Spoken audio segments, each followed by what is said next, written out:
Washington Post, first of all, is talking about that. That's right. The Washington Post has said that basically another top brass official has been involved in this scandal, and that is General John Allen. He replaced David Petraeus as the commander of U.S. troops in Afghanistan in 2001. He's been dragged into this scandal now. It's a little complicated, so I'm going to try to walk you through it. So remember that on Friday, Petraeus resigned as the director of the CIA after admitting that he had an affair with a woman named Paula Broadwell. Now, his biographer. His biographer, exactly. Now, Paula Broadwell allegedly sent harassing emails to another woman named Jill Kelly in Tampa, Florida.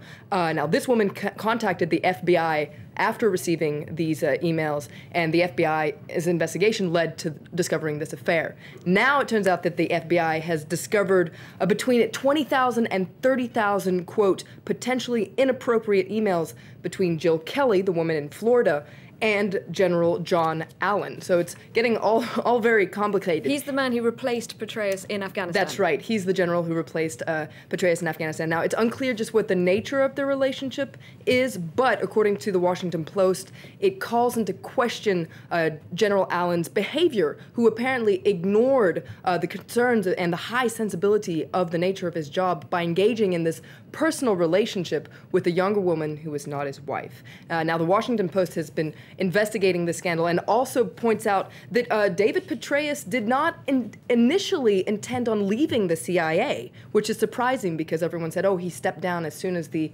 affair came out. But it turns out that he was hoping that the affair would stay secret and that he could keep his job as the director of the CIA. So there's another interesting article in the Washington Post today that gives more of a detailed account, a more detailed timeline, interesting details. For instance, the fact that Petraeus and Broadwell, so the woman he was having an affair with, they tried to conceal their relationship and their emails that they were sending, their communication, because they actually weren't sending emails back and forth. What they had was a joint account that they would write emails and put it in a draft box, and that's how they would be in communication. But that's a technique that's also used by terrorists. So that's why the FBI was really curious about this and hoped that they could investigate further. Wow, yeah, that's really quite something. It's developing quite a bit, isn't it? Now, this came to light just a few days after Barack Obama was re-elected, and obviously this is now having an effect on his second term, his planning when it comes to military and intelligence. That's right. According to the International Herald Tribune, it couldn't actually come at a worse time, Petraeus' resignation, that is, because there's several crises that appear headed for climax. First of all, there's an ongoing investigation into the death of the U.S. ambassador in Benghazi in Libya.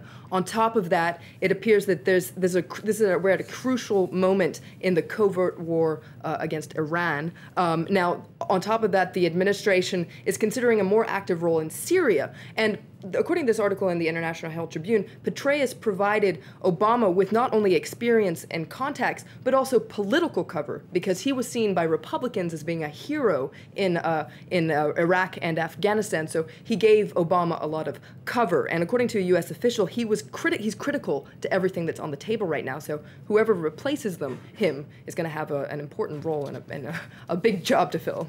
Okay, and another story making a lot of headlines today, these tensions rising between Syria and Israel. That's right. Now, Monday, Israel fired into Syria for a second straight day in response to errant mortar fire. Here's a photo on the cover of the International Herald Tribune. This is actually not an Israeli rocket. It's a Syrian army rocket, but that landed right next to the border. And this is a very impressive photo that's on the cover of a lot of papers today. So these rising tensions are getting a lot of attention in the Israeli press as well. For instance, if you look at Yediot Aharonot, they say that the Syrian civil war is edging closer to Israel, so it's getting a lot of attention today in the Israeli press.